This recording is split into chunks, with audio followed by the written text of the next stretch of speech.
Hello there, I'm Madhuri Dixit, and for tonight's sleep story, I'm going to take you on a peaceful, relaxing journey on the world famous Darjeeling Himalayan Railways to the Queen of the Hills, Darjeeling. We have all heard of the beauty of Darjeeling and the stories of the iconic toy train that huffs and puffs its way to this charming little hill station. Officially called the Darjeeling Himalayan Railways, the toy train is in fact a UNESCO World Heritage Site and an engineering marvel built way back in 1881. Its tiny, narrow-gauge steam engines are some of the oldest operational steam engines in the world. You must have also seen some films where this much-loved old train makes a special appearance. Some of you may have been on this train, just like me. But have you ever wondered how it would have been to ride on this train in the years gone by? When the wind was cooler, the skies clearer, and the mountains were even more enchanting and peaceful? So tonight, I will take you on a journey, not just across spaces, but across time. I will take you back nearly 70 years, and together we'll experience the magic of the Darjeeling Himalayan Railway in a beautiful bygone era. But before we start, take a moment to gently unwind and relax. Feel your body sink softly into the bed. And when you're ready, close your eyes and take a deep breath. Imagine yourself drifting away towards the peacefulness and tranquility of the eastern Himalayas. The year is 1951. Just 4 years after independence, there's a smell of newfound freedom in the air. Travel at that time was as much about the journey as it was about the destination. Our journey begins on one exceptionally fine spring morning in the quaint little station of Siliguri in North Bengal. It's early morning and the fog has not yet lifted from the station. The sleepy old clerk hands us a ticket and we make our way to the platform past sleeping, fluffy mountain dogs. And there, in front of us, half hidden in the fog, is a steaming old engine of the world-famous Darjeeling Himalayan Railway, or the DHR as the people call it here. Its steam mingles with the fog and creates a beautiful, dreamy postcard. We walk up closer to the engine and are elated to see that it's the fabled old Himalayan bird, the oldest of the B-class steam locomotives of DHR that were manufactured in England in 1892. But watching it lazily smoking on the platform, we wonder how such a tiny ancient machine could take us 7,000 feet up the mountains. It's truly a marvel. We find a bogie, which was not much trouble, since there are only 3 of them, and we settle down by the window of a cozy little compartment. It's a small, almost childlike compartment with just a handful of seats. Most of the seats are still empty, perhaps waiting for fellow passengers to board. While we wait for the Himalayan bird to blow her whistle, we can imagine the relaxing and peaceful journey to come. For the Lady of the Hill is in no real hurry. She takes about 7 hours to slowly chug up a distance of just 88 kilometers. The impossibly steep gradients really slow her down. But the slow, luxurious pace is exactly what we need after the hustle and bustle of the city. The guard blows his whistle and waves his green flag. Taking its cue, the bird blows her own cheerful whistle and chugs out a whole lot of steam.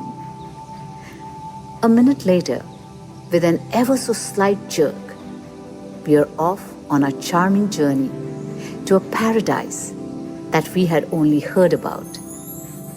Darjeeling, the queen of the hills. The whistle blows again, and we are picking up a little speed now as we make our way out of town.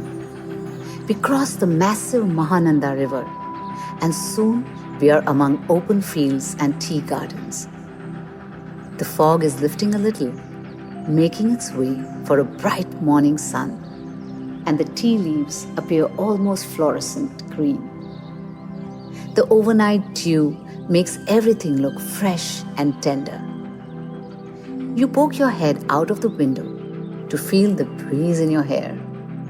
I close my eyes to soak in the warmth of the sun. It feels like heaven. When we open our eyes, we see some children standing in the field and grinning at us. Perhaps they were laughing at us. We wave to them and they wave back happily. In front of us, the Himalayan bird chugs away in a familiar and romantic rhythm, with the occasional whistle to shoo away the stray cattle and unsuspecting people. The amusing sight of two guards hanging out from the front of the engine, frequently pouring sand on the tracks to avoid skidding, is indeed an experience unique to this journey. A small stream joins us now next to the tracks. The gurgling, dancing water coming down from the mountains is crystal clear and looks very inviting. All around are tea plantations now, with tall, willowy trees growing in between the shrubs of tea. A wisp of morning mist still hangs in the air above the gardens. It all looks quite amazing, as if we are traveling through a beautiful painting. The trees are coming together now to form a canopy on top of us.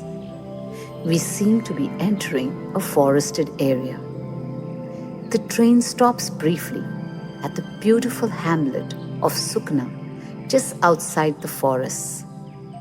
It's a pretty little village of mud houses and thatched roofs, and it offers us the first glimpse of the hills standing serenely at a distance. After a brief halt, we start again, and soon we find ourselves chugging through the dark and dense Mahananda forests. This is a Tarai forest, known for its rich flora and fauna. It's the abode of the Royal Bengal tiger, the Asiatic elephant, and countless other exotic creatures. Streams of light break through the dense canopy above and fall like spotlights on the jungle floor. There's a strange, almost ethereal peace that you can feel in the suddenly cool breeze. And it permeates your senses and goes deep into your soul. Traveling with the wind, we are now approaching the foothills. It's a remarkable feeling to find yourself slowly lifting from the forest floor and in just a few moments enjoying a bird's eye view of the very same forest. As the train starts ascending, we start to feel a little nip in the air, and we put on our jackets. Some people close the windows, which makes them fog up, but others like us keep the windows open to soak in every last bit of this amazing journey. We are climbing up a steep gradient now, and the train spirals up sharp loops, grunting and puffing all the way. Slowly but surely, we get closer to the clouds, and the plains of North Bengal can be seen below, stretching out to the horizon, as flat as a pancake. The forests around us are also changing. From the tropical leafy trees below, slowly we see the appearance of alpine vegetation. We stop briefly again at the forest station of Rangtong and then keep climbing higher up the hills. At a distance, we can see the magnificent hills of Darjeeling. And to the east, the mountain ranges of Bhutan play hide and seek with us. Far below us, we see the streams of the Tista River flowing and glimmering in the morning sun. A little ahead, the train starts moving up in a strange zigzag pattern, where it reverses and goes forward to go up a particularly steep hillside. It feels like a joyride in an amusement park, and sure enough, it makes the little passengers of the train delirious with joy. As we gain altitude, we move closer and closer to the clouds until suddenly we are in the clouds. Everything is covered in a mystic whiteness. Small drops of rain fall on the windows and on our faces. And it feels like a refreshing, cool spray after a long, hard day. Everything looks heavenly now. You can't see much outside the train, and even inside, you can barely see a few seats ahead. We feel light as air, floating in the clouds like the raindrops that softly stroke our faces. And then, just as simply, we are out of the clouds and outside the beautiful village of Tindharia, which, as the name suggests, means 3 ridges. We see locals sitting by the track, chit-chatting in their native language. You may not understand them, but from their wide, unbound smiles, you know that they are happy to see us. Soon we are moving again and approaching what looks like the steepest part of the journey. After yet another zigzag, we go through the most sensational loop of this journey, known as the Agony Point, a full 360 degrees loop which offers us splendid views of the mountains. Slowly but surely, we are moving ahead along the hill cart road that connects Darjeeling and Siliguri. The odd automobile whizzes past us, perhaps sniggering at a slow pace. The rocking of the small bogie and the steady sound of the steam engine have put most of the other passengers to sleep. It feels now that we have the whole compartment to ourselves. A bit later, the train comes to a slow stop, but there's still no station in sight. We poke our heads out of the window and we see that the engine is refilling water from a beautiful waterfall called Pagla Jhora, or the Mad Torrent. The falls are majestic, coming down from the high mountains over turquoise green hills and moss-covered boulders. This was the waterfall that inspired Gurudev Rabindranath Tagore to pen his seminal play, Muktadhara, or the Free Current. We pass a few more small stations and the great waterfall of Mahanadi, from which the majestic river of the same name originates. And then moving through the passing clouds and misty shrouds, we reach the first major town of the hills, Kurseong, the place of white orchids. We see the orchids in full bloom around the station itself. An atmosphere of pristine beauty welcomes us here. Kurseong is known for its schools and its majestic views of the Kanchenjunga. Indeed, the first view of the Kanchenjunga from Kurseong has a magical, hypnotic effect on us. We are not prepared for its sheer size and captivating beauty. We are lucky today, as the holy mountain does not show its face every day and prefers instead to be surrounded by clouds at most times. In Kurseong, the train goes back and changes the track towards Darjeeling. We keep going along the hill cart road, and young boys in bicycles ride along, making eyes at the girls on our train and imagining themselves to be matinee idols. A song comes to our lips. After Kurseong, we pass through enchanting forests of maple, cardamom, and chestnut trees. We wrap ourselves in the warmth of our shawls and get snug with our favorite book. Soon we are passing through the world-famous Makaibari tea estate.